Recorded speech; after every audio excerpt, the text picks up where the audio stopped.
Craig Berube calls his team leaders into his office. What happened in there? When will Willie Nylander be back on the ice and not upstairs flipping the birds? What do the Sabres do with Alex Tuch? And what's next for Thatcher Demko? Here's insider Darren Dreger for more on those topics. Dregs, let's begin in Toronto where things are so desperate. Berube actually had a closed-door meeting with his team leadership. What happened?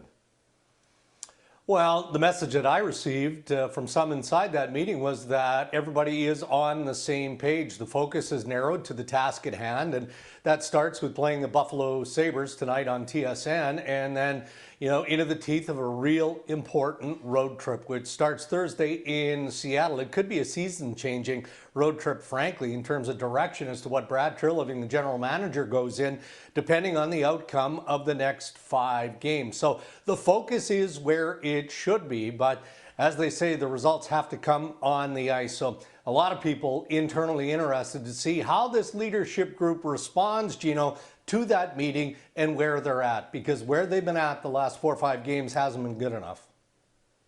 All right, let's get to Willie Nylander. Hasn't been around for the last 5 games. Got a $5,000 fine. Now he just wants to get back onto the ice. He hasn't played in almost 2 weeks, Dregs.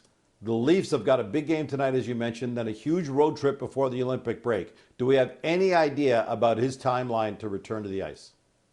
Well, we have an idea, but there's no guarantee, and the hope is that William Nylander would be able to return as early as Seattle. So that is Thursday. Now, the fact that he's been on the ice is a step in the right direction. We know that he aggravated a groin issue, and that takes time to settle down and to heal. But skating is a big part of the process of getting him back into the Toronto Maple Leafs lineup. So I think best case scenario would be as early as Thursday. And you know that he is real eager to get back into the mix, as he referred to his frustration flipping the bird on Sunday when he met the media on Monday was directed to the fact that he's not playing and he's not able to help his teammates or contribute. So the Maple Leafs need him. He wants to get back. Best case scenario would be Thursday in Seattle.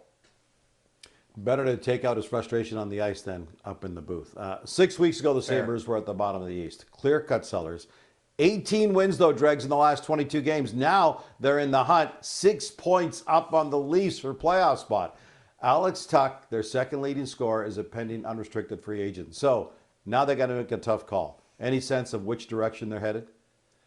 Well, I don't think the Jarmo Kekalainen, Gino, has any choice but to let this thing ride out. Obviously, if it was easy as the organization saying, yes, we'll agree to your terms, your contract demands, and let's get an extension done. They just did that recently with Josh Doan. Now, I know we're talking about a different stratosphere in terms of the dollars.